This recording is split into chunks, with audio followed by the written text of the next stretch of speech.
Hello दोस्तों, CBSE board exam का time pass आ रहा है और अकाउंट्स थोड़ी सी ज़्यादा ट्रिकी लग सकती है। तो इस वीडियो में हम बात करेंगे top 10 mistakes to avoid in CBSE board examination 24-25। और अगर आप अकाउंटेंसी के पेपर में इन मिस्टेक को अवॉइड करोगे तो फुल मार्क्स के काफ़ी करीब चले जाओगे। तो हैं दोस्तों, सबसे पहले बात करते हैं फर्स्ट मिस्टेक जो आपको अवॉइड करनी चाहिए वो क्या है। फर्स्ट मिस्टेक जो आपको अवॉइड करनी चाहिए वो है बेटा not practising enough ledger balancing. बेटा अकाउंट्स का सबसे बेसिक सबसे इंपॉर्टेंट पार्ट है लेजर की बैलेंसिंग आना। Most of the student ledger balancing की कॉन्टिन्यूस रेगुलर प्रैक्टिस नहीं करते और पेपर में कंफ्यूज आ जाते हैं कि बैलेंस को किस नाम से लिखो। कैश फ्लो का क्वेश्चन कर रहे हो, एक्यूमुलेटेड डेप्रिसिएशन अकाउंट बना रहे हो, आपको यही नहीं समझ में आता मैं बैलेंस किस नाम से लिखूं। डेबिट साइड आया तो किस नाम से आएगा, क्रेडिट साइड आया तो किस नाम से आएगा। रेगुलर प्रैक्टिस करोगे इन चीजों की तो फर्स्ट मिस्टेक तो इजिली अवॉइड कर सकते हो। सेकंड मिस्टेक जो आपको अवॉइड करनी चाहिए वो है ignoring instruction in the question paper. Overall instruction की बात नहीं कर रहा हूं मैं बेटा, जो फ्रंट पेज पे इंस्ट्रक्शन सीबीएसई पूरे पेपर के लिए देता है उसकी बात नहीं कर रहा हूं। मैं बात कर रहा हूँ बेटा कई बार किसी स्पेसिफाइड क्वेश्चन की एक अलग से इंस्ट्रक्शन होती है। जैसे कि कोई केस बेस्ड क्वेश्चन आया, उस पर बेटा 2 और 3 क्वेश्चन बेस्ड थे, आपने इंस्ट्रक्शन को इग्नोर कर दिया। इंस्ट्रक्शन इग्नोर करोगे तो अननेसेसरी मार्क्स लूज कर जाओगे। सेम बात एक और बोलता हूँ, पास्ट ईयर में आपने बेटा presentation of share capital in balance sheet के काफी क्वेश्चन करे होंगे।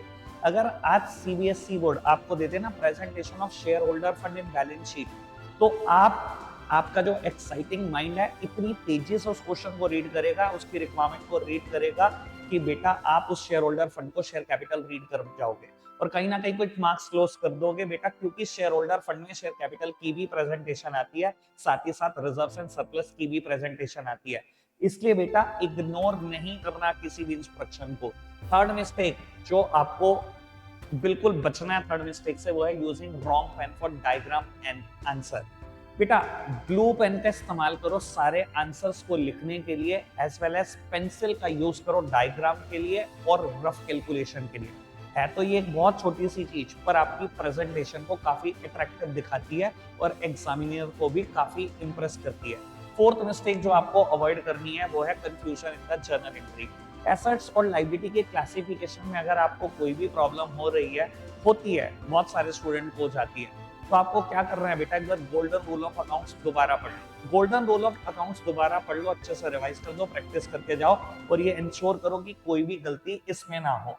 फिफ्थ मिस्टेक जो आपको अवॉइड करनी है वो है poor time management during the examination.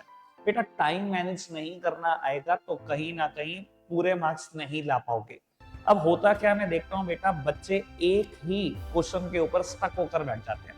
अगर आपने कोई टाइम एलोकेट किया है टू द डिफरेंट सेक्शन, उसको स्ट्रिक्टली फॉलो करना है बोर्ड एग्जामिनेशन में, ठीक है ना जी।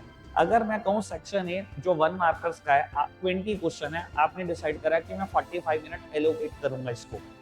आपने देखा कि ये क्वेश्चन काफी टेक्निकल आ गया, मुझसे नहीं हो रहा, एक बार 45 मिनट्स के बाद वहां से निकल जाना ही बेटर है, सेक्शन बी पे आना ही बेटर है। अगर आप स्टक होके रह जाएंगे और 10 to 15 मिनट आपने खराब कर दिए तो आखिरी में 6 मार्क का क्वेश्चन छूट जाएगा। 1 मार्क्स के चक्कर में बेटा 6 मार्क का क्वेश्चन छोड़ के आना कोई समझदारी नहीं है। तो टाइम मैनेजमेंट प्रॉपर होना चाहिए। सिक्स्थ मिस्टेक जो आपको अवॉइड करनी है वो है स्किपिंग रेशो एनालिसिस। रेशो काफी अच्छी वेटेज रखते हैं लेकिन स्टूडेंट इसको बहुत लाइटली लेते हैं। 6 to 8 मार्क्स की रेशो आ जाती है, यानी कि 80 मार्क्स के पेपर में 8 to 10% अकेले रेशो एनालिसिस का ही वेटेज है। अब आप इसको इग्नोर करेंगे, फॉर्मूलाज भी याद नहीं करेंगे तो बेटा कैसे काम चलेगा। फॉर्मूलाज अच्छे से लर्न कर लो, कुछ क्वेश्चन की प्रैक्टिस कर लो, आप आराम से इस मिस्टेक को अवॉइड कर पाएंगे। सेवेंथ मिस्टेक जो आपको अवॉइड करनी है वो है untidy answer sheet. Answer sheet जितनी क्लीन होगी, जितनी स्ट्रक्चर्ड होगी, उतनी ही एग्जामिनर को ज्यादा इंप्रेस करेगी। अब कैसे उसको टाइडी बना सकते हैं बाबू, आपको क्या करना चाहिए ऐसे केसेस में, हर क्वेश्चन को एक नए पेज से स्टार्ट कर दो। 3 मार्कर, 4 मार्कर, 5 मार्कर, 6 मार्कर, बिल्कुल नए पेज से स्टार्ट करो। ये प्रेजेंटेशन को भी काफी अट्रैक्टिव रखेगा और शीट भी काफी नीट लगती है इससे। एट्थ मिस्टेक जो आपको अवॉइड करनी चाहिए वो है not rechecking your calculation. Babu time management ऐसे करना कि आखिरी में 10 to 15 मिनट आपके पास बचने चाहिए। इससे क्या होगा, कैलकुलेशन एरर से ना बेटा अवॉइडेबल मार्क्स आप लूज कर देते हो, वो मार्क्स आप बचा पाओगे। आखिरी में 10 to 15 मिनट रीचेक करोगे अपनी कैलकुलेशन को, कहीं ना कहीं बेटा फुल मार्क्स की तरफ जा रहे होंगे आप। 9th मिस्टेक जो आपको अवॉइड करनी है वो है not attempting theory question.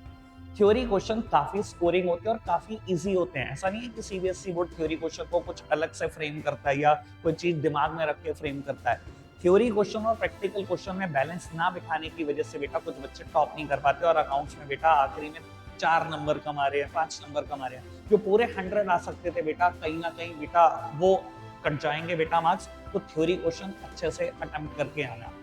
Last mistake जो आपको अवॉइड करनी है वो है स्किपिंग पास्ट ईयर पेपर। अब बहुत सारे स्टूडेंट बेटा पास्ट ईयर पेपर इग्नोर करके जाते हैं।